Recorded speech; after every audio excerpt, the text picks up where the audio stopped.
Selamat datang. Good afternoon, everyone. Once again, it's a great pleasure to have been asked to moderate the panel, and we have it's the last session, substantive session, I think, of the not only of the day but also of the forum. And I always like to think already about the recommendations and implementation. We've talked a lot, so I hope that with that in mind, we can get some interesting conclusions, if you want, from this panel.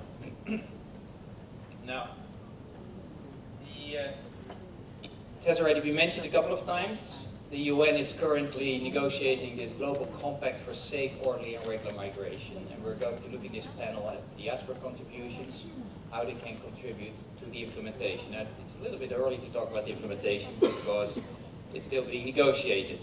But at the same time, it provides us an opportunity to continue to add and to supply ideas about it as it is being crafted. And so it's the first ever UN agreement focusing on international migration in all its dimensions. We'll provide guidance for the global community in developing well-managed migration, in facilitating migration that is safe, orderly and regular, and not the least in protecting migrants in vulnerable situations. Because we have to admit that much migration these days is not safe, irregular and disorderly. Now, in Objectives 19 and 20 of the Global Compact, the draft of it, it seeks to harness the diaspora contributions and the migrant remittances for sustainable development. Now, those economic contributions of the diaspora to communities in countries of origin is expressed in part, as we know, by the money they send to their families back home, in the investment of hard-earned savings, and in entrepreneurial activities undertaken by returnees or family members. Now, the amount of remittances sent home surpasses official development assistance. We are aware of that at the same time, and I think we've noticed that over the past few days there are significant barriers hampering their full development impact. Now, moreover, large-scale schemes to encourage diasporas to invest in countries of origin have yet to emerge. We've talked about diaspora bonds, but I think there are some various experiences with that. And in some instances, we've also heard about regulatory frameworks that deter the introduction of investment instruments.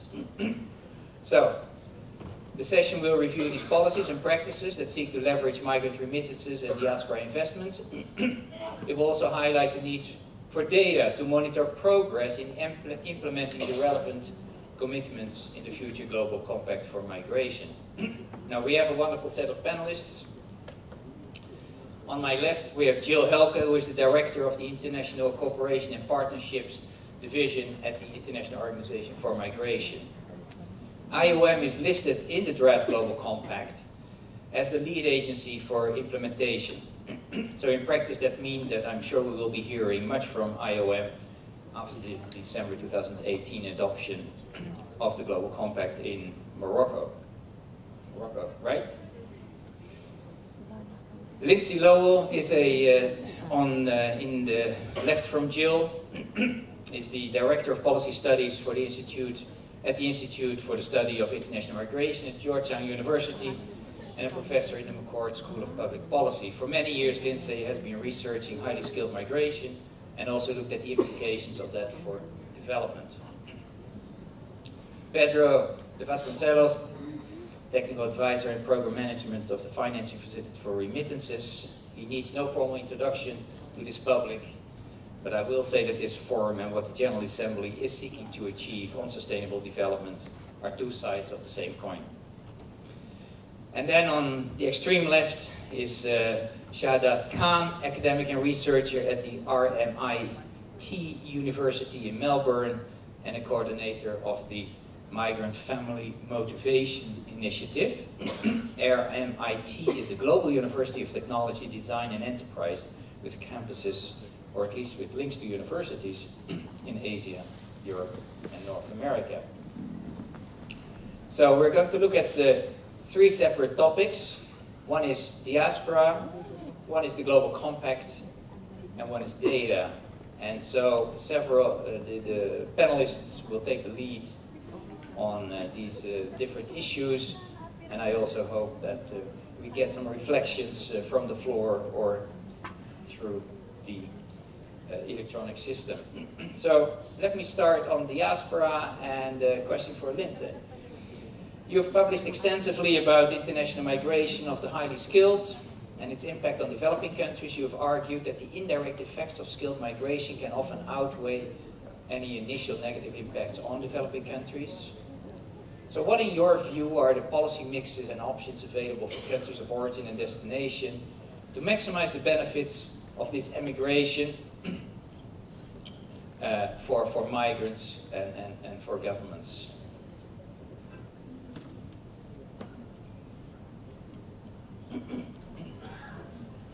Thank you, Bela.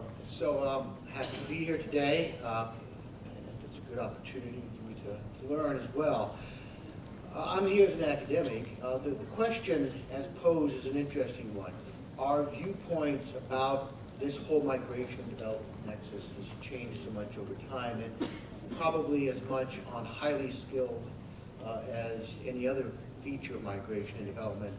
And it is, however, one of the areas in which we know the least, in which development, especially in terms of improving development back home, is the least well known, well suited then for this particular panel. I remember over a quarter of a century ago talking about remittances, and we're talking today about technology, trying to move people into a cashless economy. Back then the question was, well, how can we move people into formal forms of remitting money? Well, that's happened, and it took a long time. I remember discussion, very heated discussion at the end of the 1990s about leveraging remittances, and the question was, well, should we try to link remittances to savings accounts? And the panel and the roundtable was very, no, not a good idea, because remittances are an uncertain source of income. It's not, you don't want to commingle it with remittances and savings. You don't want to commingle it and introduce it into micro enterprises and micro savings banks, and that of course did occur with, I think, good effects. And skilled migration has undergone a change in discussion. So when we talk about brain drain, in the academic community, it's no longer a good thing to say. You don't say that in polite company for various kinds of reasons.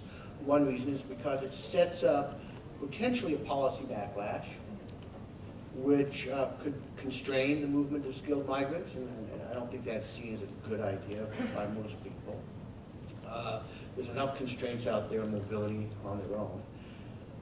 The other thing, of course, is that one of the things the research kind of showed, and I think has been documented very successfully, is that if there's an adverse effect of skilled mobility on source countries, it's